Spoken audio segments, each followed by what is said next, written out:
ദൈവതിരുനാമത്തിന് മഹത്വം ഉണ്ടാവട്ടെ. ഏറ്റവും ആദരണീയനായ ഈ ഇടവയുടെ വികാരി വന്ദനായ വർഗീസ് അച്ഛൻ, സഹവികാരിമാരായി ശുശ്രൂഷ അനുഷ്ഠിക്കുന്ന എൻ്റെ ജ്യേഷ്ഠ സഹോദരൻ പ്രിയമുള്ള ഷിബു അച്ഛൻ, എൻ്റെ പ്രിയ വിദ്യാർത്ഥി കൂടിയായ ഇടവയുടെ സഹവികാരി വന്ദനായ വർഗീസ് അച്ഛൻ, എൻ്റെ ജ്യേഷ്ഠ സഹോദരൻ ആദരണീയനായ ഇടവയുടെ മുൻ വികാരി AV വർഗീസ് അച്ഛൻ, കർത്താവിനാൽ അനുഗ്രഹിക്കപ്പെട്ടവരെ, പ്രിയപ്പെട്ടവരെ,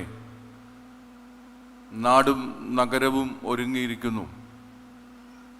പുതുപ്പള്ളിയിലെ പുണ്യവാളൻ കേരളീയ സമൂഹവും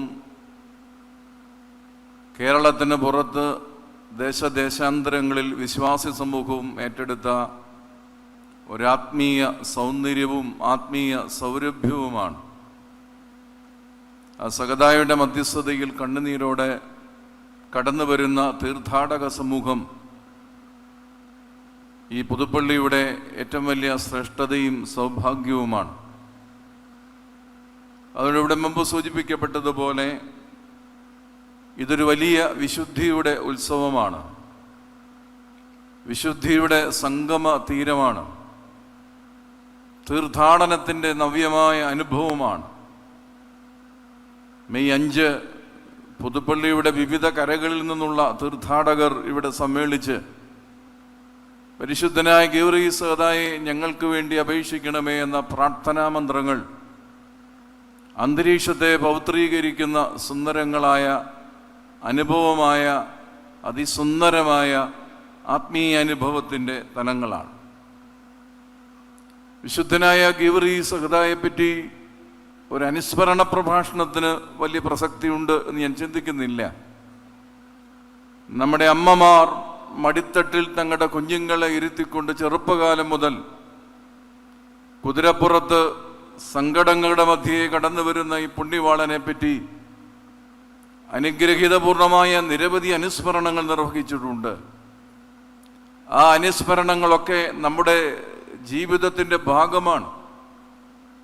അതുകൊണ്ട് ഈ ജന്മം കൊണ്ട് വ്യത്യസ്തനായി ഒരു ജീവിത പശ്ചാത്തലത്തിൽ നിന്ന് ഗീവർഗീസ് സഹദാ കടന്നു വന്നാലും നമ്മെ സംബന്ധിച്ച് നമ്മുടെ കൂടെ ഇരിക്കുന്ന, നമ്മുടെ സങ്കടങ്ങളുടെ മധ്യേ ആരൊക്കെയൊക്കെയായി മാറുന്ന ഒരു സജീവ ദിവ്യ സാന്നിധ്യമാണ് സഹദായുടേത്.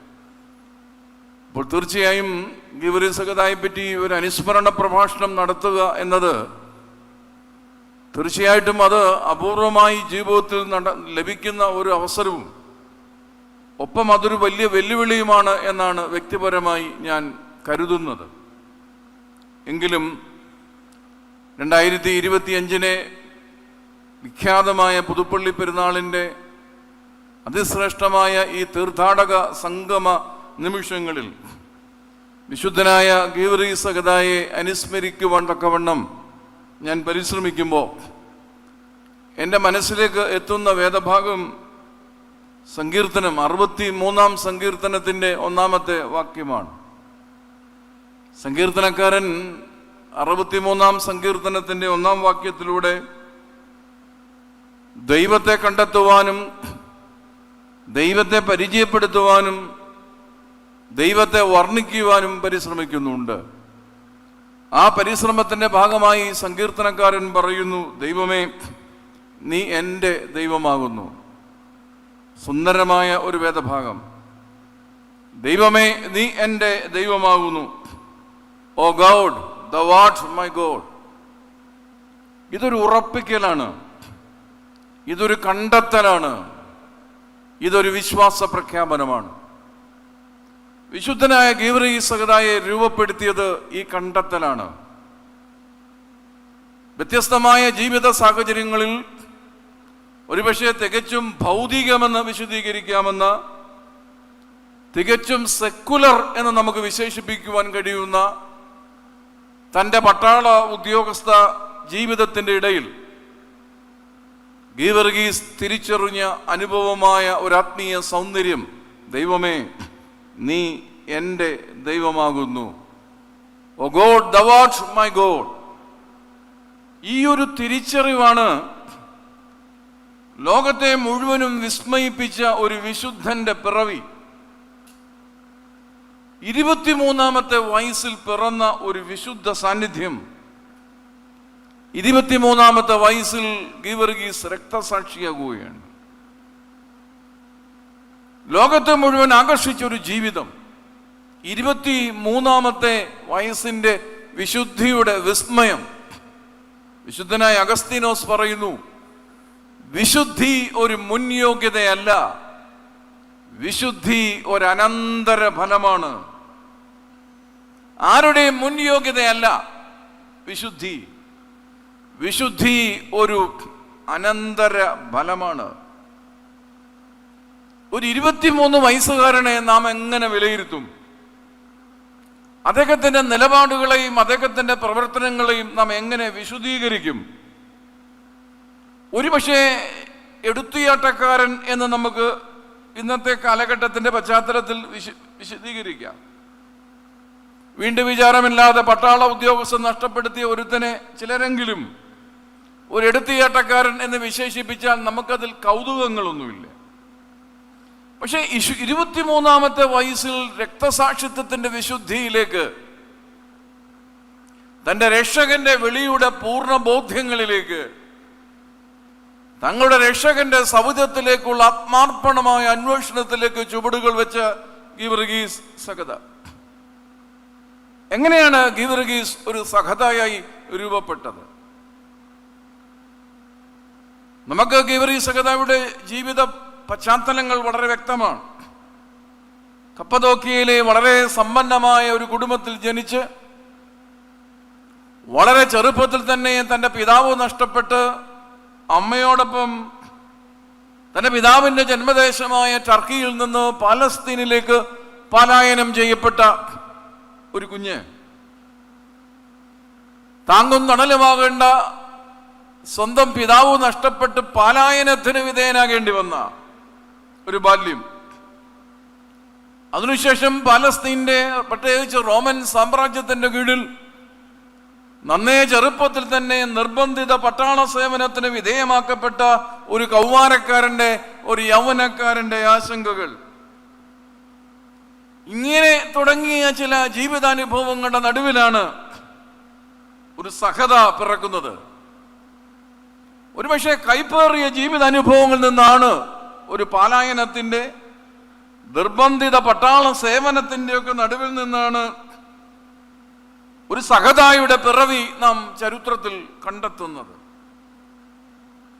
അപ്പൊ എന്തായിരുന്നു ഗീവർഗീസിനെ ഒരു സഹദായി രൂപപ്പെടുത്തിയത്? ഒറ്റ വാക്കിൽ പറഞ്ഞാൽ, his search for the mystery of faith. വിശ്വാസത്തിന്റെ ആഴങ്ങളിലേക്ക് ഊളിയിടാൻ പരിശ്രമിച്ച അമ്മ വിശ്വാസത്തിന്റെ ശക്തമായ ഒരു പ്രചോദന ഉറവിടമായിരുന്നു.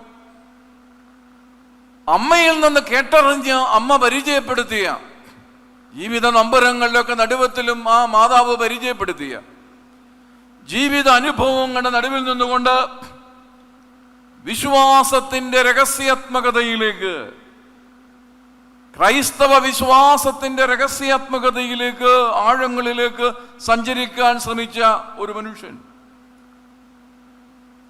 അതാണ് ഗീവർഗീസ് സഹദ എന്ന ഒറ്റവാക്കിൽ പറയുവാൻ നമുക്ക് സാധിക്കും.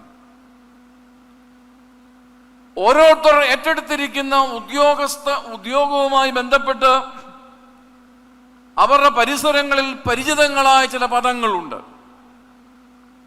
ഒരു പട്ടാള ഉദ്യോഗസ്ഥനായ ഗീവർഗീസിന് ഏറെ പരിചയമായ ഒരു പദമാണ് എൻകൗണ്ടർ എന്ന പദം.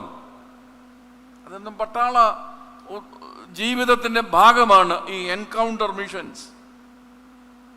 പക്ഷെ ഗീവർഗീസിന്റെ ജീവിതത്തിൽ ഒരു വലിയ എൻകൗണ്ടർ ഉണ്ടായി.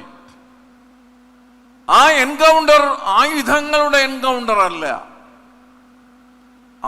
അവരെന്റെ ജീവിതത്തിൽ കണ്ണീർ പൊടിക്കുന്ന എൻകൗണ്ടർ അല്ല, അവരെന്നെ വെടിവെച്ച് വീഴ്ത്തുന്ന എൻകൗണ്ടറുമല്ല. പക്ഷേ ഗീവർഗീസിനെ രൂപപ്പെടുത്തിയ ഒരു എൻകൗണ്ടർ, അത് ഗീവർഗീസിന്റെ ജീവിതത്തിന് നൽകിയ ഒരാഴമുണ്ട്. എനിക്ക് ഒന്നാമതായിട്ട് ഗീവർഗീസ് സഹദായെ അനുസ്മരിക്കുമ്പോൾ പറയാനുള്ളത്, ഈ സഹദായിൽ ഞാൻ കണ്ടെത്തുന്നത് ഒരാഴമുള്ള ജീവിതമാണ്. A depth of his life. ആ ജീവിതത്തിന്റെ ആഴം ഗീവർഗീസിന് പകർന്നു തന്നത് ഈസ് എൻകൗണ്ടർ. വിശ്വാസ ബോധ്യങ്ങളിൽ അദ്ദേഹം നടത്തിയ ഈ ഒരു എൻകൗണ്ടർ ഞാനിങ്ങനെ വായിച്ചിട്ടുണ്ട്. Faith is the path on which an encounter take place between us and God. വിശ്വാസത്തെ തന്നെ പിതാക്കന്മാർ നിർവചിച്ചിരിക്കുന്നത് അങ്ങനെയാണ്. Faith is the path in which an encounter taken place between us and God. ദൈവവും നാമും തമ്മിലുള്ള ഈ ഒരു വലിയ എൻകൗണ്ടർ ജീവിതത്തിന് പകർന്നു തന്ന ആഴം, അതാണ് ഗീവർഗീസ് സഹദായുടെ ബലം.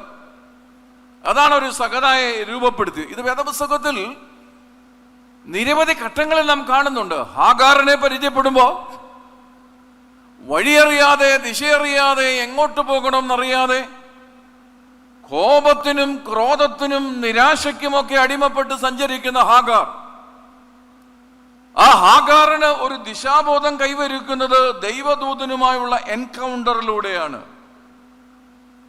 ദൈവദൂതനുമായുള്ളൊരു മുഖാമുഖ സംഭാഷണത്തിലൂടെയാണ് ആ ജീവിതത്തിൽ ഹാഗാർ തന്റെ ജീവിതത്തിന്റെ ആഴം ബോധ്യപ്പെടുന്നത്. ഒരു മടങ്ങിപ്പോക്കിന് ഹാഗാർ തയ്യാറാകുന്നത്. യാക്കോബ് ദൈവദൂതനുമായി നടത്തിയ മൽപ്പിടുത്തവും ഇതേ എൻകൗണ്ടറാണ്. യാക്കോബിനെ ഒരു ഗോത്രപിതാവായി ജ്യേഷ്ഠന്റെ സ്വത്ത് ആഗ്രഹിച്ച് ചുമന്ന പായസം കൊണ്ട് ജ്യേഷ്ഠന്റെ അവകാശം കവർന്നെടുത്ത് സ്വാർത്ഥമോഹിയായി തീർന്ന യാക്കോബിന്റെ ബാല്യ കൗമാര ചാപല്യങ്ങൾക്ക് നടുവിൽ നിന്ന് യാക്കോബിനെ ഒരു ഗോത്രപിതാവായി എടുത്തുയർത്തിയത് എൻകൗണ്ടർ, ഈ ഒരു മൽപ്പിടുത്തമാണ്. ഇനിയും പുതിയ നിയമത്തിലേക്ക് വരുമ്പോൾ നാം കണ്ടെത്തുന്നത് എന്താ? മറിയാം ദൈവദൂതനുമായി പുരുഷനെ അറിയായികയാൽ ഇതെങ്ങനെയാണ് എൻ്റെ ജീവിതത്തിൽ സംഭവിക്കുക എന്ന ചോദ്യബോധ്യങ്ങളുമായി എതിരേൽക്കുകയാണ് എൻകൗണ്ടർ. അതുകൊണ്ട് പ്രിയപ്പെട്ടവരെ, ജീവിതത്തിന്റെ ആഴം കണ്ടെത്താൻ ആഗ്രഹിക്കുന്നവർ എല്ലാവരും സഹദായെ പോലെ 21 വയസ്സേ ഉള്ളൂ. നമ്മൾ പറയും വിവരം വെച്ചിട്ടില്ലെന്ന് പറയും, പക്വത വന്നിട്ടില്ലെന്ന് പറയും, അല്ലേ? 60 വയസ്സ് ജീവിച്ചിട്ടും പക്വതയില്ലാത്തവരുണ്ട് എന്നത് സത്യമാണെങ്കിലും ഒരു 23 വയസ്സുകാരനെ പക്വതയില്ലാത്തതായി ചിത്രീകരിക്കുക കാലത്തിന് എളുപ്പമാ, കാലഘട്ടത്തിന് എളുപ്പമാ. പക്ഷെ ആ ജീവിതം കൈവരിച്ച പക്വതയുണ്ടല്ലോ, ആഴമുണ്ടല്ലോ, the depth of his life, അത് ദൈവവുമായുള്ള ഈ ഒരു ഒരു ഒരു ഒരു ഒരു എൻകൗണ്ടറിലൂടെ. എൻകൗണ്ടർ എന്ന് പറയുമ്പോൾ ഉവ്വ് എന്ന് ചോദിക്കുന്ന വിനയത്തിന്റെ ഭാഷയല്ല. നമുക്ക് എല്ലാവർക്കും ഇപ്പൊ അത് മതി. ശബ്ദം അത്ര അങ്ങനെയാണ് ഉയർന്നു പോയാൽ വലിയ കുഴപ്പമാണ്. ഇപ്പൊ ഇവിടെ വലിയ പ്രശ്നമാണ്. അതിൽ വലിയ കുഴപ്പം കണ്ടെത്തുന്നൊരു സമൂഹമാണ്. അപ്പൊ ഉവ്വ് എന്ന് പറയുന്ന അതീവിനയത്തിന്റെ ഭാഷയല്ല. മറിയാമനെ പോലെ ദൈവത്തോട് ചോദ്യങ്ങൾ ചോദിക്കാനുള്ള സ്വാതന്ത്ര്യത്തിന്റെ ഭാഷയാണ് എൻകൗണ്ടർ. അവിടെയാണ് ഒരു വിശുദ്ധ ദൈവമാതാവ് ദൈവത്തോട് ചില ചോദ്യങ്ങൾ ചോദിക്കാൻ, ജീവിതത്തിന്റെ ക്ലാരിറ്റി അത് കണ്ടെത്തുവാൻ ശ്രമിക്കുന്ന ജീവിതങ്ങളാണ് സഹദേന്മാർ. പക്ഷെ ആധ്യാത്മികതയിൽ ഇപ്പൊ എൻകൗണ്ടർ എന്ന പദം മാറിയിട്ട് ഇപ്പൊ എൻജോയ്മെന്റ് എന്ന പദം വന്നേക്കുക. ആധ്യാത്മികത ഇപ്പൊ കാർണിവൽസ് ആണ്. ആത്മീയതയുടെ പരിസരങ്ങളിൽ നാം കണ്ടെത്തുന്ന മുഴുവനും ഇമോഷണൽ സാറ്റിസ്ഫാക്ഷൻസ് ആണ്, വൈകാരികമായ സംതൃപ്തിയാണ് എല്ലാവർക്കും ചർച്ചാ വിഷയമാക്കാനുള്ളത്. പക്ഷെ ഒരാളുടെ ജീവിതത്തിന്റെ നിയോഗങ്ങൾ, ഒരാളുടെ ജീവിതത്തിന്റെ ആഴം അത് കണ്ടെത്താൻ പ്രിയപ്പെട്ടവരെ കഴിയണം. അവിടെയാണ് ഈ സഹദാമാരുടെ ആധ്യാത്മികത നമ്മെ ബലപ്പെടുത്തേണ്ടത്. വിഖ്യാതനായ ഭാരതീയ തത്വശാസ്ത്രത്തിന്റെ സൂക്ഷിപ്പുകാരൻ എന്നൊക്കെ നമുക്ക് പറയാവുന്ന രവീന്ദ്രനാഥ ടാഗോർ, ഈ രവീന്ദ്രനാഥ ടാഗോർ തന്റെ എഴുത്തിൽ വിവിധ തരം മനുഷ്യന്മാരെ പറ്റി എഴുതി വെച്ചിട്ടുണ്ട്. അദ്ദേഹം മനുഷ്യരെ വിവിധ കാറ്റഗറിയായി രൂപപ്പെടുത്തി. ഒന്നാമതായിട്ട് പറഞ്ഞു വേൾഡ് മാൻ, രണ്ടാമതായിട്ട് പറഞ്ഞു സൂപ്പർമാൻ, മൂന്നാമതായിട്ട് പറഞ്ഞു ഇൻഫിനിറ്റ് മാൻ, നാലാമതായിട്ട് പറഞ്ഞു എറ്റേണൽ മാൻ, അവസാനമായിട്ട് പറഞ്ഞു യൂണിവേഴ്സൽ മാൻ. അങ്ങനെ പലതരം മനുഷ്യന്മാരെ കണ്ടെത്തി. പക്ഷെ ഞാൻ ഈ കാറ്റഗറിയിൽ രവീന്ദ്രനാഥ ടാഗോർ രൂപപ്പെടുത്തിയ ഈ കാറ്റഗറിയിൽ ഒന്നും പെടാത്ത ഒരു അപൂർവ സൗന്ദര്യ വ്യക്തിത്വത്തെ പറ്റിയാണ് എനിക്ക് സംസാരിക്കാൻ നിയോഗം. അത് ഗീവറീസ് സഹിത മരണം വരിച്ചും നിയോഗം പൂർത്തീകരിച്ച മാർട്ടിയർ, ഒരു രക്തസാക്ഷി, മരണം വരിച്ചും തന്റെ ജീവിതത്തിന്റെ അർത്ഥം കണ്ട a man is not unbeaten by his situations. ജീവിതത്തിന്റെ സാഹചര്യങ്ങൾ കൊണ്ട് തോൽപ്പിക്കപ്പെടാത്ത ഒരു മനുഷ്യൻ. അതത്ര നല്ല മനുഷ്യനാണ്. Unbeaten by the situations. ആത്മീയതയുടെ എത്ര സൗന്ദര്യമുള്ള മുഹൂർത്തമാണിത്. നമ്മളൊക്കെ ആത്മീയരാണെന്ന് പറയുമ്പോഴും സാഹചര്യങ്ങൾ നമ്മെ നിശബ്ദരാക്കാറുണ്ട്. സാഹചര്യങ്ങളുടെ ബലിയാടുകളാണ് നമ്മൾ. പക്ഷെ ഗീവറീസ് സഹിത is totally is never unbeaten by the situations. അത് ഡയോക്ലീഷ്യൻ ചക്രവർത്തിയുടെ വാത്സല്യമായാലും ഡയോക്ലീഷ്യൻ ചക്രവർത്തിയുടെ ക്രൂരതയെ പറ്റിയുള്ള അടുത്ത അറിവായാലും ഒരു ഡിപ്ലോമാറ്റിക് സർവീസിൽ പട്ടാളത്തിൽ പ്രത്യേകിച്ച് ചക്രവർത്തിയുടെ പ്രീതി വാത്സല്യമുണ്ടായിരുന്ന ഒരു പട്ടാളക്കാരൻ എന്ന നിലയിൽ തനിക്ക് നഷ്ടപ്പെടാൻ പോകുന്ന അധികാരത്തെ പറ്റിയുള്ള ആശങ്കകളായാലും ഒത്തിരി സിറ്റുവേഷൻസ് ഗീവർഗീസിന് മുമ്പിൽ. But is never unbeaten by the situations. ഒരിക്കലും അദ്ദേഹം തന്റെ സാഹചര്യങ്ങളാൽ തകർക്കപ്പെട്ടു പോയില്ല. അദ്ദേഹത്തിന്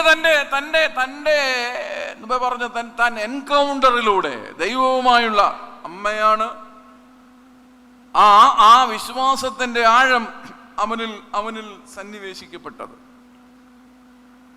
ടർക്കിയിലാണ് ജനനം. അവിടെ അതിന്റെ പശ്ചാത്തലത്തിൽ ദൈവത്തെ ആഴമായി മനസ്സിലാക്കണമെന്നില്ല. പക്ഷെ പലസ്തീൻകാരിയായ അമ്മ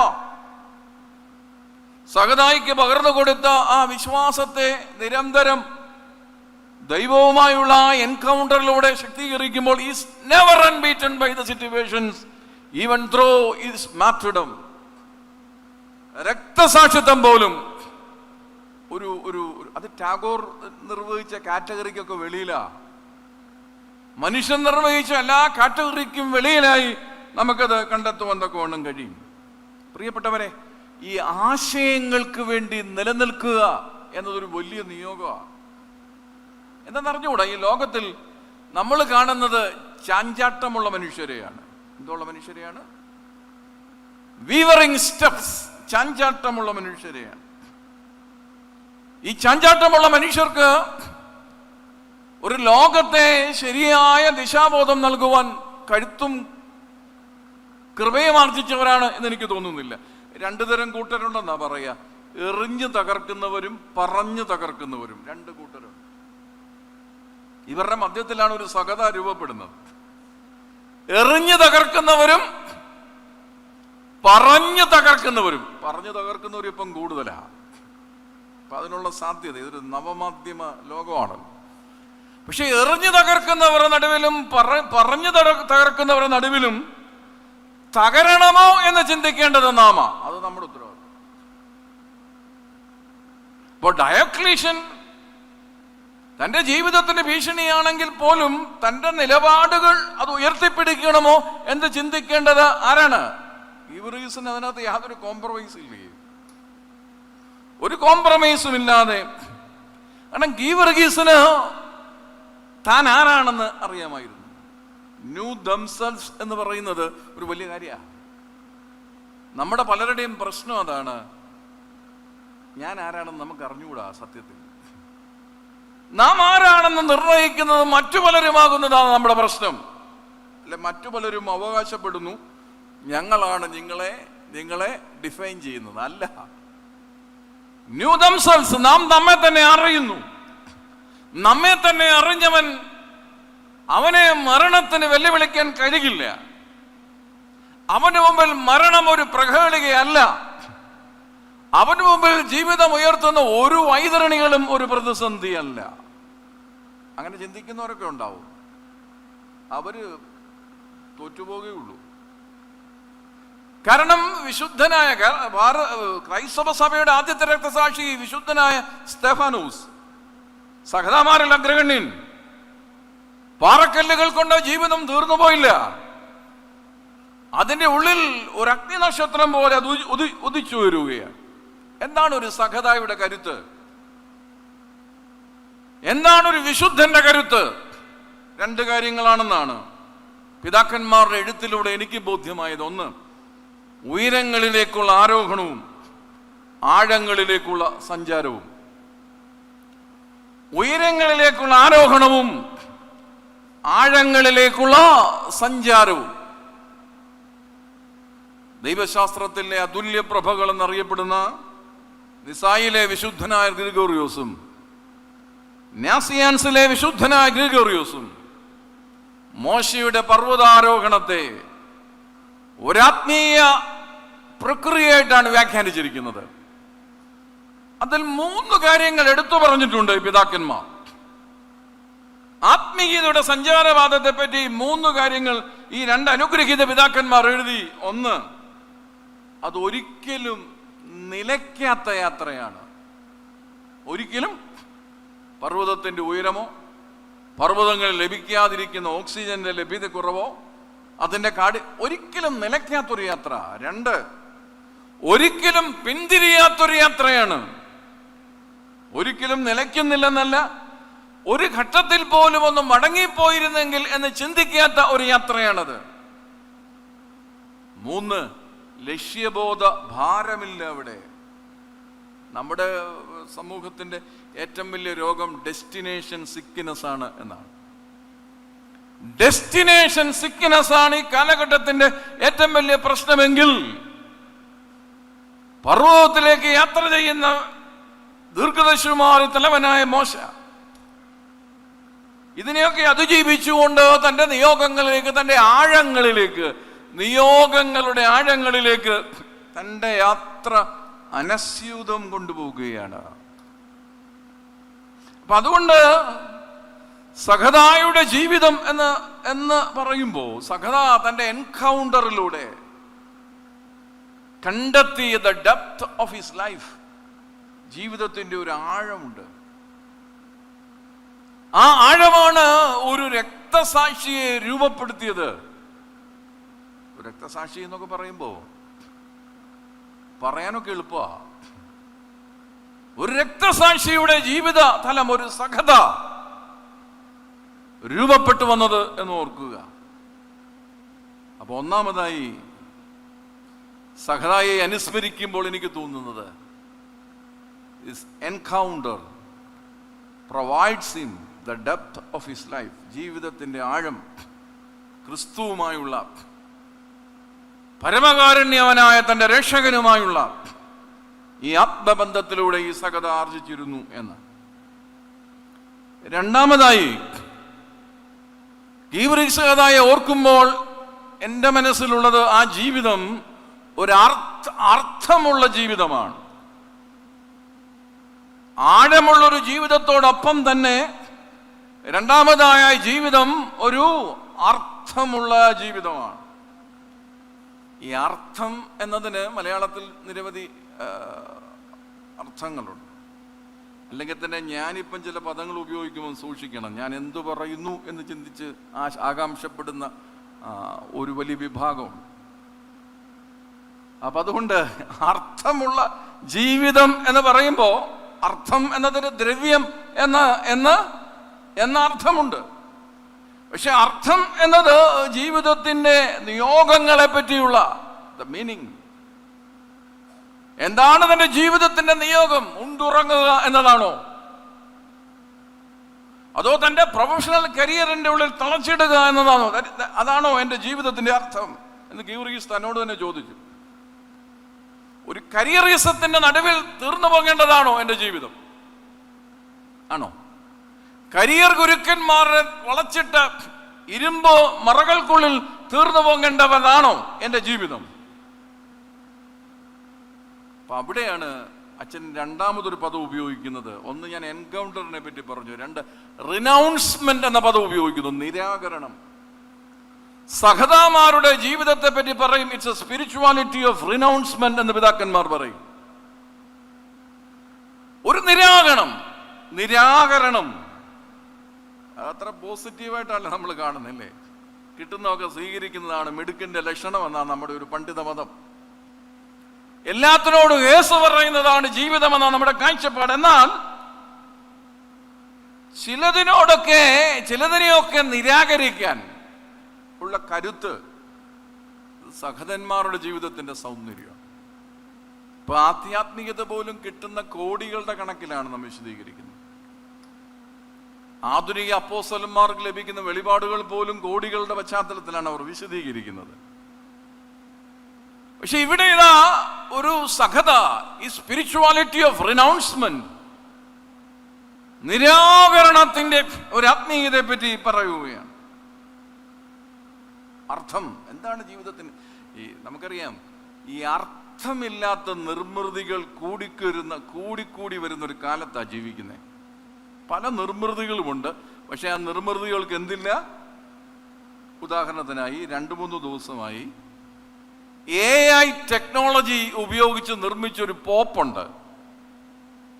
അത് മറ്റാരുമല്ല, അമേരിക്കൻ പ്രസിഡന്റ് ഡൊണാൾഡ് ട്രംപാണ്. ഡൊണാൾഡ് ട്രംപിനെ അദ്ദേഹത്തിന്റെ പോസ്റ്റിൽ പങ്കുവെച്ചാണ് ലോകം കണ്ടത്.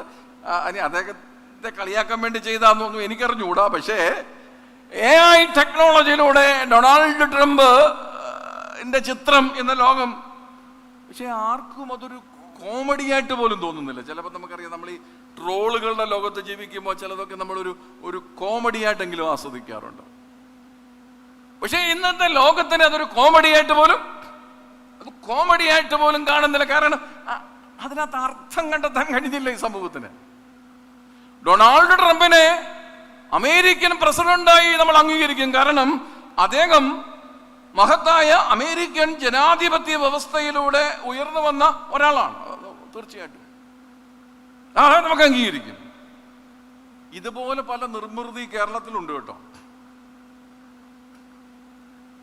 അങ്ങ് നിർമ്മിക്കുക, മീറ്റിംഗ് പ്രസ്താവിച്ചിട്ട് ചിലതൊക്കെ അങ്ങ് നിർമ്മിക്കുക, എന്നിട്ട് യൂട്യൂബുകാർക്ക് വിട്ടുകൊടുത്തേക്കുക, നീ എഴുതി തോപ്പിച്ചു ഉണ്ടാക്കിക്കോ. ഇത്തരം നിർമ്മിതികൾക്കൊന്നും യൂട്യൂബ് വരുമാനം വർദ്ധിപ്പിക്കാമെന്നില്ലാതെ ഈ സമൂഹത്തിന് അർത്ഥം കണ്ടെത്താൻ കഴിയുമെന്ന് എനിക്ക് വിശ്വാസമില്ല. പിന്നെ എറിഞ്ഞു തകർക്കാം, പറഞ്ഞു തകർക്കാം, നിന്നു കൊടുക്കാൻ മനസ്സില്ലാത്തടത്തോളം കാലം നമുക്കൊന്നൊരു വിഷയമല്ല.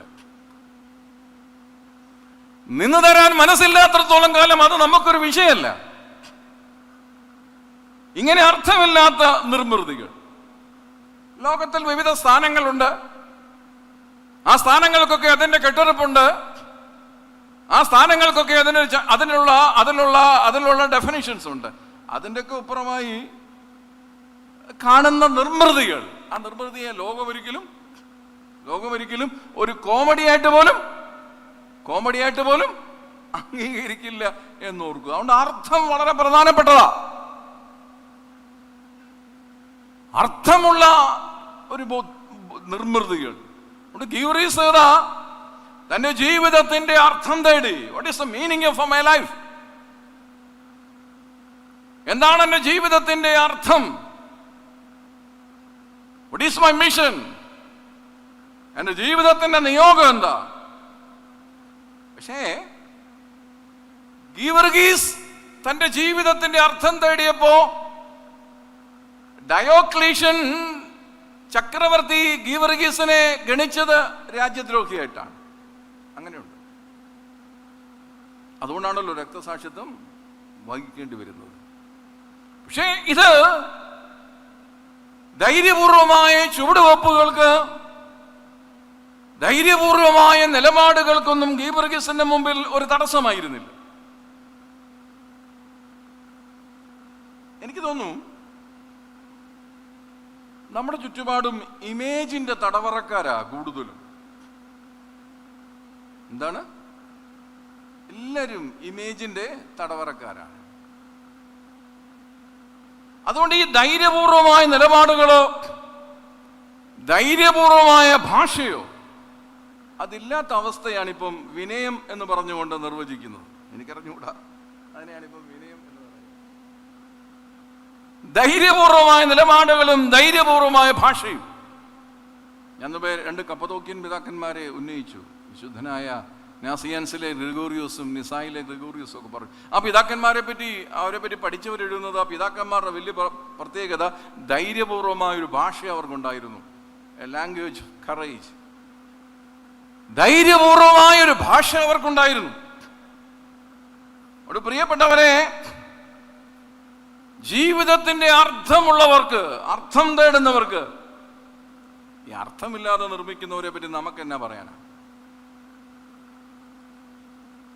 അർത്ഥമില്ലാത്ത കൂട്ടിക്കെട്ടുകൾക്ക് നേരെ, എവിടെയും ഉറച്ചു നിൽക്കാത്തവരുടെ ജൽപ്പനങ്ങൾക്ക് നേരെ,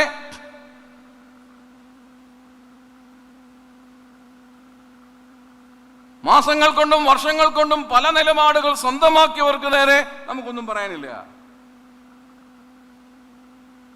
പക്ഷെ ഗീവർഗീസിനെ സംബന്ധിച്ച്, ഈ സഹദായെ സംബന്ധിച്ച് നമ്മൾ കണ്ടെത്തുന്നത്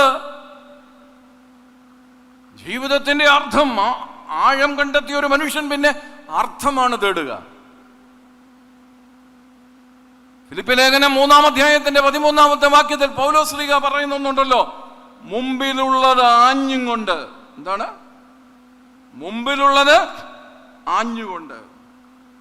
എപ്പറ്റാറ്റിസ് എന്ന ഗ്രീക്ക് ഭാഷ, അതിന് വലിയ വലിയ വലിയ തലമുണ്ട്. മുമ്പിലുള്ളത് ആഞ്ഞുകൊണ്ട്. എന്താണ് മുമ്പിലുള്ളത്?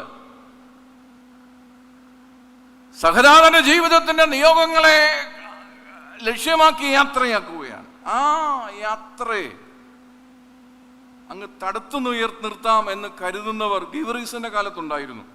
അത് ഡയോക്ലീഷ്യൻ പ്രയോഗിച്ചതാ. ആ ഡയോക്ലീഷ്യന്റെ പിൻഗാമികൾ ഇന്നുമുണ്ട്. എപ്പോഴും ഈ അർത്ഥം തേടുന്ന മനുഷ്യരെ പിന്മാറ്റാൻ ഉപയോഗിക്കുന്ന രണ്ട് തന്ത്രങ്ങളുണ്ട്. ഒന്ന് ഫിയർ, രണ്ട് ഫെയിം. രണ്ട് കഥങ്ങളാണ്. എന്താണ്? ഭയം സൃഷ്ടിക്കുക, ഇല്ലെങ്കിൽ പിന്നെ അപമാനം വിതയ്ക്കുക. ഇത് രണ്ടുമാണ് ലോകത്തിൽ എന്നും ജീവിതത്തിന്റെ അർത്ഥം തേടാൻ ആഗ്രഹിക്കുന്നവരെ തളച്ചിടുക. Fear and fame. അവരിന്നും ഉണ്ട് കേട്ടോ. പുതിയ തരം കിരീടവും ചെങ്കോലും അവരുടെ കയ്യിലുള്ളത്. അവരെ വാക്കുകളുടെ പോസ്റ്റ് മാർട്ടക്കാർ എന്ന് വിളിക്കേണ്ടി വരും, അല്ലെങ്കിൽ ഇരുട്ടിന്റെ പപ്പരാസികൾ എന്ന് വിളിക്കേണ്ടി വരും, യൂട്യൂബിലെ കഞ്ഞുകുടിക്കാരെന്നും വിളിക്കേണ്ടി വരും, സ്വന്തം വാക്കുകൾ കൊണ്ട് തന്നെ വിവസ്ത്രരാകുന്നവർ എന്നും വിളിക്കേണ്ടി വരും. കാരണം അവർ ഒരു സമൂഹത്തിന്റെ ചിന്താഗതികളെ, കൺവിക്ഷൻസിനെ, ഫിയർ ആൻഡ് ഫെയിം. മുമ്പേ പറഞ്ഞല്ലോ, ഇവിടെ ഇമേജിന്റെ തടവറക്കാരാണ് പലപ്പോഴും. ഇരുന്നിട്ട് പോരാഞ്ഞിട്ട് ഇനിയും കൂടി ഇരിക്കണമെന്ന് ആഗ്രഹിക്കുന്നു. അവർക്കത് പ്രശ്നമാണ്. ഇരിക്കുന്നത് വൃത്തിയായിട്ട് ഇരിക്കുക എന്നുള്ളതല്ല, ഇനി ഇരിക്കണം എന്ന് ആഗ്രഹിക്കുന്നവരൊക്കെ ഈ ഫിയർ ആൻഡ് ഫെയിം ഫോമിലേക്ക് വെല്ലുവിളിക്കാൻ കഴിയും. പക്ഷെ ഒരു സഹദാന്മാരുടെ ജീവിതം ഇറ്റ്സ് ബിയോണ്ട് ദാറ്റ്. ഒരു സഹദന്മാർ പകരുന്ന ഒരു ആത്മവിശ്വാസം എന്ന് പറയുന്നത് അതിലൊക്കെ ഉപരിയാ. അതൊരിക്കലും വാക്കുകളുടെ പോസ്റ്റ് മാർട്ടക്കാരോ ഇരുട്ടിന്റെ പപ്പരാസികളോ യൂട്യൂബിലെ കഞ്ഞുകുടിക്കാരോ ഒന്നും ഇല്ലാതെയാക്കി കഴിയുന്ന ഒരു ജീവിതമാണെന്ന് വ്യക്തിപരമായി ഞാൻ കരുതുന്നില്ല, ഞാൻ വിശ്വസിക്കുന്നില്ല. എൻ്റെ വിശ്വാസമാണത്. ഉടനെ കേൾക്കുന്ന പ്രിയപ്പെട്ടവരെ, ഒരർത്ഥമുണ്ട്. അർത്ഥമില്ലാത്ത നിർമ്മിതികൾക്ക് പ്രസക്തിയില്ല. അതിനെ എത്ര വെള്ളപൂശാൻ ശ്രമിച്ചാലും നടക്കൂല. അതെത്ര വെള്ളപൂശി അവതരിപ്പിക്കാൻ ശ്രമിച്ചാലും അത് വിജയം കൈവരിക്കില്ല, വിജയം കണ്ടെത്തുകയില്ല. സഹദന്മാർ അവർ ജീവിതത്തിന്റെ അർത്ഥം തേടുകയും അർത്ഥം കണ്ടെത്തുകയും ഒക്കെ ചെയ്തവരാ. ഈ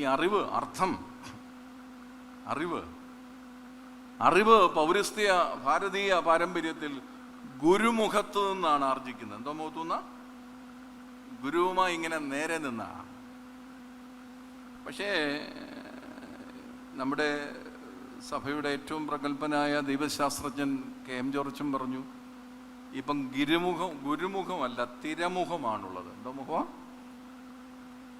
ഈ തിരകൾ എണ്ണുന്നവരെ കണ്ടിട്ടുണ്ടല്ലേ? തിരകളെ കുനിഞ്ഞു കിടന്ന് എണ്ണുന്നവർ. ഈ വാട്സപ്പിലും സോഷ്യൽ മീഡിയയിലും മുഖമൂന്നി നേരെ നിൽക്കാൻ കഴിയാത്തവർ, അവനെ ഫിയർ ആൻഡ് ഫെയിം ഭയപ്പെടുത്തിയേക്കാം, ഫിയർ ആൻഡ് ഫെയിം പരിചയപ്പെടുത്തിക്കും തിരമുഖത്തിന്റെ അന്വേഷകരെ. പക്ഷെ ഗുരുമുഖത്തിന്റെ അന്വേഷകരെ ഒരിക്കലും വെല്ലുവിളിക്കാൻ കഴിയില്ല. സഖത ആ ഒരു വലിയ ബോധ്യമാണ്. തൻ്റെ ഗുരു, തൻ്റെ രക്ഷകൻ, കാൽവറി ക്രൂശിൽ നിണമൊഴുകിയ തൻ്റെ രക്ഷകൻ, ആ രക്ഷകന്റെ മുഖമാണ് എല്ലാ സങ്കടങ്ങളുടെ നടുവിൽ നടന്നു നീങ്ങുവാൻ ആരെ പ്രേരിപ്പിച്ചത്? ഗീവർഗീസിനെ പ്രേരിപ്പിച്ചത്. ഈ അർത്ഥം തേടുന്നവരെ കുറിക്കാൻ നമ്മൾ മറ്റൊരു പദം കൂടി ഉപയോഗിച്ചിട്ടുണ്ട്. അവധൂതന്മാർ എന്നൊരു പദം മലയാളത്തിലുണ്ട്. എന്തോ പദമാ? പക്ഷെ നമ്മുടെ പരിഷ്കൃത സമൂഹത്തിന് അങ്ങോട്ട് അംഗീകരിക്കാൻ പറ്റുന്നൊരു പദമല്ല. എന്ത് ഈ അവധൂതന്മാർ. കാരണം നമ്മുടെ ചിട്ട, നമ്മുടെ ലക്ഷ്യം, നമ്മുടെ കാഴ്ചപ്പാട് എന്നൊക്കെ വ്യത്യസ്തമാണ്. നാം ഇരിക്കാൻ പറയുമ്പോൾ ഇരിക്കുന്നവരല്ല അവരെ, നാം കിടക്കാൻ പറയുമ്പോൾ കിടക്കുന്നവരല്ല നമ്മളെപ്പോലെ ഈ പരിഷ്കൃത സമൂഹത്തിൻ്റെ ചാബല്യങ്ങളൊന്നുമുള്ള മനുഷ്യരല്ല അവര്. നമ്മളെപ്പോലെ ഈ ടൈം ടേബിൾ അനുസരിച്ച് പ്രവർത്തിക്കുന്നവരും അല്ല, നമ്മുടെ ലാഭനഷ്ടങ്ങളുടെ പരിധിക്കുള്ളിൽ ജീവിക്കുന്നവരുമല്ല. അങ്ങനെയെങ്കിൽ ഗീവറീസ് എന്ന പട്ടാള ഉദ്യോഗസ്ഥനാണ് ചരിത്രത്തിൽ ഏറ്റവും വലിയ നഷ്ടം സംഭവിക്കുന്നത്, അല്ലേ? ഏറ്റവും വലിയ നഷ്ടം ഉണ്ടാകുന്നത് അത് അതിൻ്റെ പട്ടാളത്തിൻ്റെ റാങ്കിൻ്റെ തിളക്കം മാത്രമല്ല, പിന്നെ ഗ്രാറ്റുവിറ്റിയുടെയും പെൻഷൻ്റെയും തിളക്കം കൂടെ പോവുകയാണ്. അപ്പൊ അതിൻ്റെയൊക്കെ അതിനെയൊക്കെ ഭേദിച്ച് പുറത്തു വന്ന ഒരു 23 വയസ്സുകാരൻ, അവനെ നമ്മൾ എന്ത് പേരിട്ടാ വിളിക്കുക? ഒരു അവധൂത തുല്യമായ ഒരു ജീവിതം, ആ ജീവിതത്തിന്റെ അർത്ഥം തേടൽ. നമുക്ക് ചിലതിൽ നിന്ന് പുറത്തു വരാൻ കഴിയുന്നില്ല, ചിലതിൽ നിന്ന് സ്വാതന്ത്ര്യം പ്രാപിക്കാൻ കഴിയുന്നില്ല. സ്വാതന്ത്ര്യം എന്ന് കേൾക്കുമ്പോൾ തന്നെ ഇപ്പൊ ചിലർക്ക് പുച്ഛോ, സ്വാതന്ത്ര്യം ജന്മാവകാശം എന്നൊക്കെയാണ് ഞാൻ കേട്ടിട്ടുള്ളത്, അല്ലേ? അങ്ങനല്ലേ? പക്ഷെ ഇപ്പൊ അടിമത്തം ജന്മാവകാശമാണെന്ന് പറഞ്ഞ് ഊറ്റം കൊള്ളുന്നവരെയാണ് നമ്മൾ കാണുന്നത്. എന്നാന്നറിഞ്ഞുകൂടാ, എനിക്കറിഞ്ഞുകൂടാ. എന്നെ പഠിപ്പിച്ച ഗുരുക്കന്മാർ എന്നെ പഠിപ്പിച്ചു സ്വാതന്ത്ര്യം എന്തോ അവകാശമാണ്. പക്ഷെ ഇപ്പൊ അടിമത്തം ജന്മാവകാശമാണ്. അടിമത്തത്തിന്റെ ഫിലോസഫികൾ, അടിമത്തത്തിന്റെ ഉള്ളിൽ ലഭിക്കുന്ന സുഖശീതള ചായകൾ, അടിമത്തത്തെ പറ്റിയുള്ള മനോഹര വർണ്ണനകൾ കൊള്ളാം.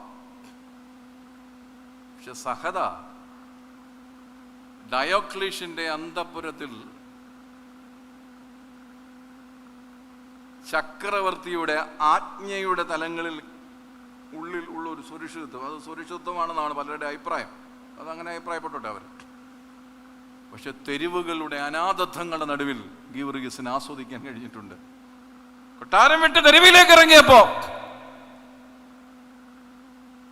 അവിടെ പോലും ജീവിതത്തിന്റെ അർത്ഥം കണ്ടെത്തിയവന്, സ്വാതന്ത്ര്യം പ്രാപിച്ചവന്, ആരുടെയും മുമ്പിൽ ഇങ്ങനെ ഓച്ചാനിച്ചു നിൽക്കേണ്ടി കഴിയാത്ത ക്രിസ്തുബോധ്യത്താൽ ചൈതന്യം പ്രാപിച്ചവന് വലിയ അവന്റെ പോലും മരണം ഒരു പ്രശ്നമേ ആയിരുന്നില്ല. മുമ്പേ പറഞ്ഞു ഫിയർ ആൻഡ് ഫെയിം രണ്ടും ഒരു പ്രശ്നമേ ആയിരുന്നില്ല. ഫിയറും ഫെയിമും അവന്റെ മുമ്പിൽ ഒരു പ്രശ്നമേ ആയിരുന്നില്ല. പക്ഷെ നമ്മുടെ അർത്ഥം തേടൽ നിറക്കൂട്ടുകളുടെ മധ്യത്തിലാ. എന്തിന്റെ മധ്യത്തിലാ? വർണ്ണാഭമായ ഈ നിറക്കോട്ടുകളുടെ നടുവിൽ നാം ജീവിതത്തിന്റെ അർത്ഥം തേടുവാൻ ആഗ്രഹിക്കുമ്പോ അത് നേർത്തില്ലാതെ പോകുന്നു, ഉള്ള ശോഭയോടെ പോകുന്നു, അതിന്റെ നിറശോഭ കെട്ടുപോകുന്നു.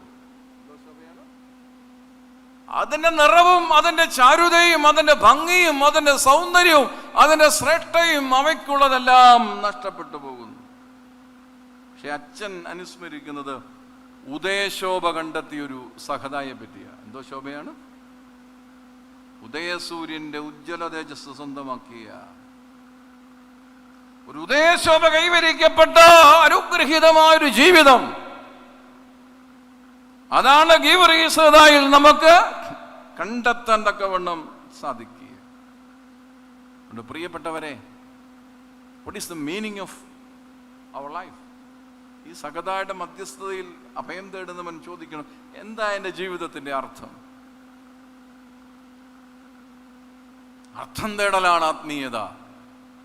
അർത്ഥം കണ്ടെത്തലാണ് ആത്മീയത. അർത്ഥം തേടലും അർത്ഥം കണ്ടെത്തലും ആത്മീയതയായി നമുക്ക് പരിഗണിക്കുവാൻ പ്രിയപ്പെട്ടവരെ സാധിക്കണം. ഇപ്പൊ 2 കാര്യങ്ങൾ ഞാൻ പറഞ്ഞു.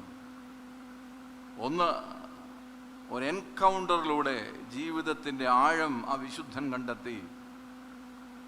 റിനൗൺസ്മെന്റിലൂടെ ജീവിതത്തിന്റെ അർത്ഥം ആ മനുഷ്യൻ, ആ സകത കണ്ടെത്തി. ഒന്നുകൂടെ പറഞ്ഞ് ഞാൻ അവസാനിപ്പിക്കാം. മൂന്നാമതായിട്ട് ആ ജീവിതത്തെ അഗ്നിയുള്ള ജീവിതമായിട്ടാണ് ഞാൻ കാണുക. എന്തോ ജീവിതമാ? A man with fire. അഗ്നിയുള്ള ഒരു ജീവിതം.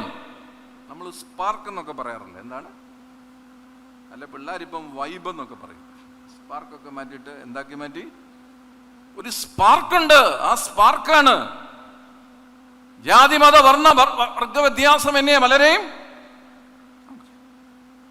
ഈ ഗീവറീസകതയുടെ ആത്മീയതയ്ക്ക് ഭാരതത്തിന്റെ മണ്ണിൽ, കേരളത്തിന്റെ മണ്ണിൽ അതിന്റെ വൈവിധ്യങ്ങളായ മതസംവിധാനങ്ങളൊന്നും ആ സകതായുടെ ആത്മീയത വളരാൻ ഒരു തടസ്സമേ ആയിരുന്നു. അത് മനസ്സിലാക്കാതെ ചിലരൊക്കെ ഇപ്പൊ ചില എഴുത്തുമായിട്ടൊക്കെ വരുന്നത് ശ്രദ്ധിച്ചിട്ടുണ്ട്. ഇത് വൈദിക സെമിനാരിയിൽ പണ്ട് പഠിപ്പിക്കാൻ വന്ന ബ്രിട്ടീഷ് മിഷണറിമാർക്കും പുതുപ്പള്ളി പെരുന്നാളിനെ പറ്റി ചില പ്രശ്നങ്ങളുണ്ടായിരുന്നു. അല്ലേ? ചരിത്രമല്ലേ പഠിക്കുക. ആ പ്രശ്നമൊക്കെ അന്നത്തെ പിതാക്കന്മാർ ഭംഗിയായിട്ട് തീർത്തു കൊടുത്തു. അതെന്താണ്? കാരണം ഇതെന്തുകൊണ്ടാ? ഈ സകതായെ നമ്മൾ മാത്രമല്ല ഏറ്റെടുത്തത് എന്നതുകൊണ്ടാ. അതിനൊരു സ്പാർക്കുണ്ട്, അതിനൊരു അഗ്നി സ്ഫുലിംഗമുണ്ട്.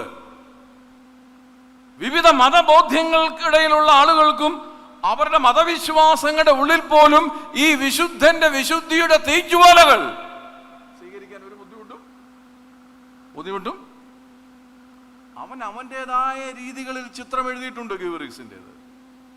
അതിന് നമ്മളിന്ന് പണ്ട് യൂറോപ്യൻ മിഷണറിമാർ പഴയ സെമിനാരി ഇരുന്നുകൊണ്ട് ആശങ്കപ്പെട്ടതുപോലെ നമ്മളിപ്പോൾ ആശങ്കപ്പെടുന്നതിനകത്ത് വലിയ പ്രസക്തിയൊന്നുമില്ല. ഇതൊരു കണ്ടെത്തലാണ്. ആരുടെ കണ്ടെത്തൽ? മതവർഗ വർണ്ണഭാതങ്ങൾക്കപ്പുറമായി ഒരു ജനനദി, ഒരു വിശുദ്ധന്റെ ജീവിതത്തിന്റെ സ്പാർക്ക് കണ്ടെത്തിയതിന്റെ പ്രതീകാത്മകമായിട്ടാണ് ഞാൻ വിലയിരുത്തുന്നത്. എൻ്റെ വിലയിരുത്തൽ ഞാൻ പറഞ്ഞു എന്ന് മാത്രം.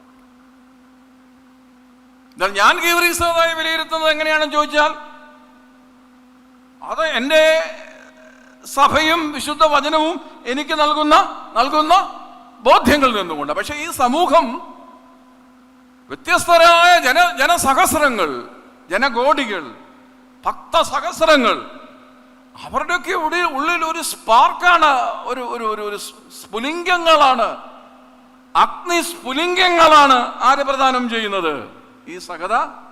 അതുകൊണ്ടാണ് ഞാൻ ആ ജീവിതത്തെ അഗ്നിയുള്ള ജീവിതം എന്ന് വിശദീകരിക്കുവാൻ ശ്രമിക്കുന്നത്.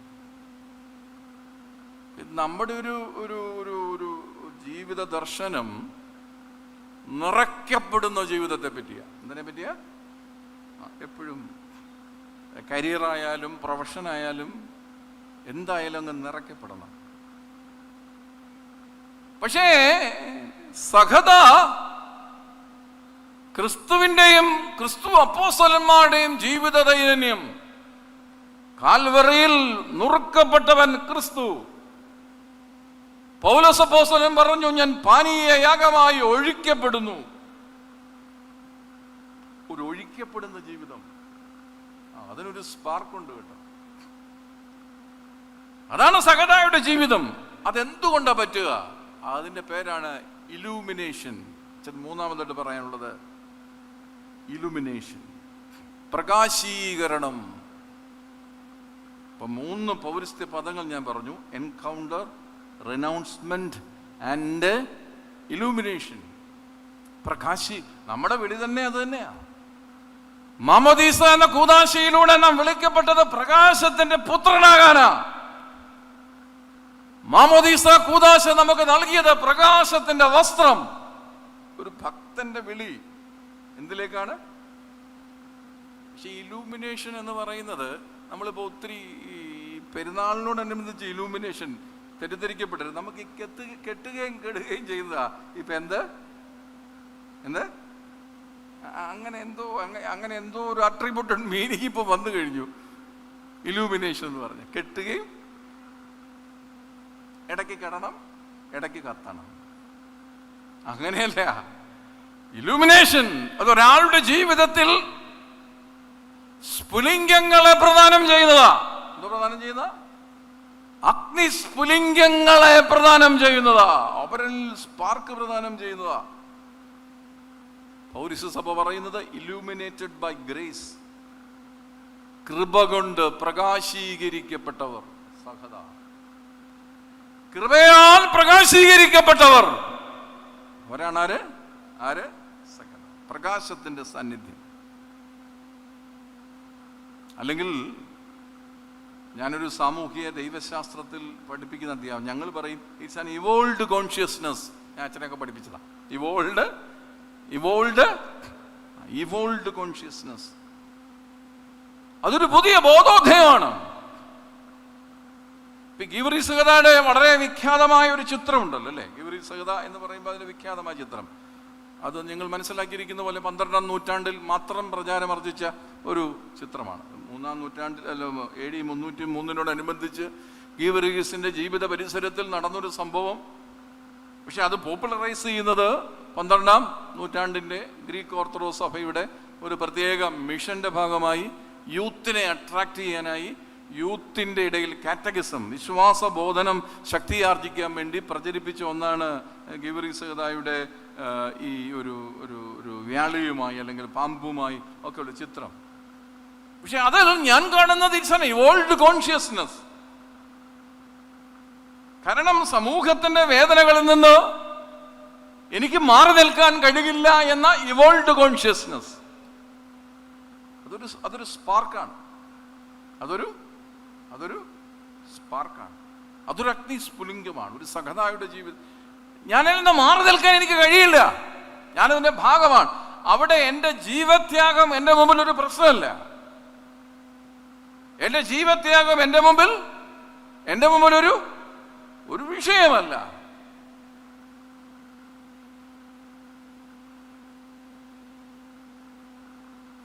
ഋഗ്വേദത്തിൽ ഇങ്ങനെ ഒരു സൂക്തമുണ്ട്, പ്രമുഖമായ സൂക്തമുണ്ട്. യജ്ഞോ ഭുവനസ്യ നാഭി എന്ന് പറഞ്ഞ sacrifice is the naval of universe. Sacrifice is the naval of universe. ഈ പ്രപഞ്ചം തന്നെ നിലനിൽക്കുന്നത് ഇത്തരം ചില ഉജ്ജ്വലമായ ജീവത്യാഗത്തിന്റെ സ്ഫുലിംഗങ്ങളിലൂടെയാണ്, അഗ്നി സ്ഫുലിംഗങ്ങളിലൂടെയാണ് ഇവ ഇങ്ങനെ നിലനിൽക്കുന്നത്. ഒരു ചിത്രം 12ാം നൂറ്റാണ്ടിന്റെ യുവതയെ ആകർഷിച്ചു എന്ന് പറയുമ്പോൾ നമ്മളിപ്പോ യൂത്തിനെ ആകർഷിക്കാൻ തക്കവണ്ണം പെടാപ്പാട് പെടുന്നു. പലരും ആരാധന മധ്യേ കാണിക്കുന്ന ശാഠ്യങ്ങൾ കൊണ്ട് മറ്റുള്ളവരെ അങ്ങ് ആകർഷിച്ച് കളയാമെന്ന് ചിന്തിക്കുന്നവരാ. അവരെ തുറന്ന് എതിർക്കേണ്ടതുണ്ടെന്നാണ് എൻ്റെ ചിന്ത. തുറന്ന് സ്പാർക്ക് വേണം, അല്ലാതെ അലറലുകൾ ഇവിടെ വേണ്ട. എന്താ വേണ്ട? ശാഠ്യങ്ങളും ചാബല്യങ്ങളും വേണ്ട. ഇവിടെ നമുക്ക് പങ്കുവെക്കാൻ കഴിയുന്നത് അച്ചടക്കം പഠിപ്പിക്കാൻ വല്ല ഉദ്ദേശമുണ്ട്, അത് വ്യക്തിപരമായി വിളിച്ച അച്ചടക്കം പഠിപ്പിക്കുക. നാം പ്രൊവൈഡ് ചെയ്യേണ്ടത് ഈ സ്ഫുലിംഗങ്ങളെയാണ്, ഈ വലിയ ബോധ്യങ്ങളെയാണ് പങ്കുവെക്കേണ്ടത്. കാരണം നമ്മുടെ രക്ഷകൻ ത്യാഗം കൊണ്ട് മരണത്തെ ജയിച്ചവനാണ്. ഗീവർഗീസിന്റെ രക്ഷകൻ ത്യാഗം കൊണ്ട് മരണത്തെ ജയിച്ചവനാണ്. ഗോൽഗുദ്ധായിൽ പുതിയ വീരചരിതം രചിച്ചവനാണ് ആര്? ഈ ഗോൽഗുത്തായെ പറ്റി ഈയിടെ എഴുതിയിരിക്കുന്നത് കണ്ടു. Golgotha is a place that is neither in or out. അത് അകത്തുമല്ല പുറത്തുമല്ല, സൈമുൾട്ടേനിയസ്ലി ബോത്ത്. അത് അകത്തുമാണ് പുറത്തുമാണ്. ഗോൽഗുത്ത അകത്തല്ല, ഗോൽഗുത്ത പുറത്തല്ല, സൈമുൾട്ടേനിയസ്ലി ഇറ്റ്സ് ബോത്ത്. അപ്പോഴാണ് എനിക്ക് തോന്നിയത്, സെമിനാരി ക്ലാസ്സിൽ ഓർത്തഡോക്സ് സ്പിരിച്വാലിറ്റി പഠിപ്പിച്ച ഗുരുക്കന്മാർ പറഞ്ഞു, ദൈവത്തെ അകത്താക്കണം, പാപത്തെ പുറത്താക്കണം. പുണ്യശ്ലോകന യുവാനശ്രീവിനി പറഞ്ഞു എന്നാണ് എൻ്റെ ഓർമ്മ. ദൈവത്തെ അകത്താക്കണം, പാപത്തെ അതാണ് ഓർത്തഡോക്സി. ദൈവത്തെ അകത്താക്കുക, പാപത്തെ പുറത്താക്കുക. പാപത്തെ പുറത്താക്കുന്നതിന് മുമ്പിൽ കരിയറിസം ഇല്ല. അല്ലെങ്കിൽ ഈ ഒരു ഫ്യൂച്ചറിസ്റ്റിക് കൺസേൺ അത് ആദ്യമായി മനുഷ്യന്റെ മനസ്സിൽ കൊണ്ടുവന്നത് സാത്താനാ. ഇത് തിന്നാൽ നിനക്ക് ആരെ പോലെയാകാം. അല്ല, ഇത് സാത്താന്റെ ഒരു വലിയ കണ്ടുപിടുത്തം ഇത്. അപ്പൊ അതുകൊണ്ടാകാം ആ പിതാവ് ഗുരു ശ്രേഷ്ഠൻ പറഞ്ഞത്, കുഞ്ഞെ ദൈവത്തെ അകത്താക്കണം, ആരെ പുറത്താക്കണം, പാപത്തെ. ഞാൻ എൻ്റെ ദൗത്യം പൂർത്തീകരിക്കട്ടെ. നമ്മൾ ഈ ഞായറാഴ്ച, പൊതു ഞായറാഴ്ചയ്ക്ക് ശേഷമുള്ള ഈ ഞായറാഴ്ച, അത് കർത്താവാകുന്നു എന്നൊരു വലിയ പ്രഖ്യാപനമാണ് കണ്ടുമുട്ടിയത്. അത് കർത്താവാകുന്നു വലിയ പ്രഖ്യാപനത്തിലേക്ക് ആ സമൂഹം വന്നത് കരയിൽ കനലുകളിൽ ചുട്ട അപ്പവും മത്സ്യവുമാണ്. കനലുകളിൽ വെന്തെരിയുന്ന അപ്പവും മത്സ്യവുമാണ്. അഗ്നിജ്വാലകൾ കൊണ്ട് പ്രകാശീകരിക്കപ്പെട്ടത്, അഗ്നിസ്ഫുലിംഗങ്ങൾ കൊണ്ട് പ്രകാശീകരിക്കപ്പെട്ട ചിലത്. ഏലിയ അഗ്നിത്തേരേറി എന്ന് നമ്മൾ വായിക്കുന്നുണ്ട് അല്ലേ? ഏലിയ അഗ്നി തേരേറി, വിശുദ്ധന്മാർ അഗ്നിയുടെ സ്ഫുലിംഗങ്ങൾ. ഈ അടുത്ത കാലത്ത് വായിച്ചപ്പോൾ എൻ്റെ മനസ്സിൽ ഒരു എഴുത്തുകാരൻ ഉയർത്തി, ഈ ഉയർത്തെഴുന്നേൽപ്പിക്കലും ഒന്നിച്ച് വായിക്കേണ്ടതാണ്. എന്താണ് ഉയർത്തെഴുന്നേൽപ്പിക്കലും ഒന്നിച്ച് വായിക്കേണ്ടതാണ്. എനിക്ക് തോന്നുന്നു തിബരിയാസിന്റെ കടൽ തീരത്ത് ഉയർത്തെഴുന്നേറ്റ ക്രിസ്തു ചെയ്തതൊരു ഉയർത്തെഴുന്നേൽപ്പിക്കലാണ്. ആരുടെ? തണുത്തുറഞ്ഞു പോയ ചില മനസ്സുകളുടെ, തണുത്തുറന്നു പോയ ശിശു സമൂഹത്തെ കനലുകളിൽ ചുട്ട അപ്പവും മത്സ്യവുമായി അവൻ ഉയർത്തെഴുന്നേൽപ്പിച്ചു. നിയോഗങ്ങളുടെ തലങ്ങളിലേക്കുള്ള ഉയർത്തെഴുന്നേൽപ്പ്. പ്രിയപ്പെട്ടവരെ, ഞാൻ എൻ്റെ ദൗത്യം പൂർണ്ണമാക്കട്ടെ.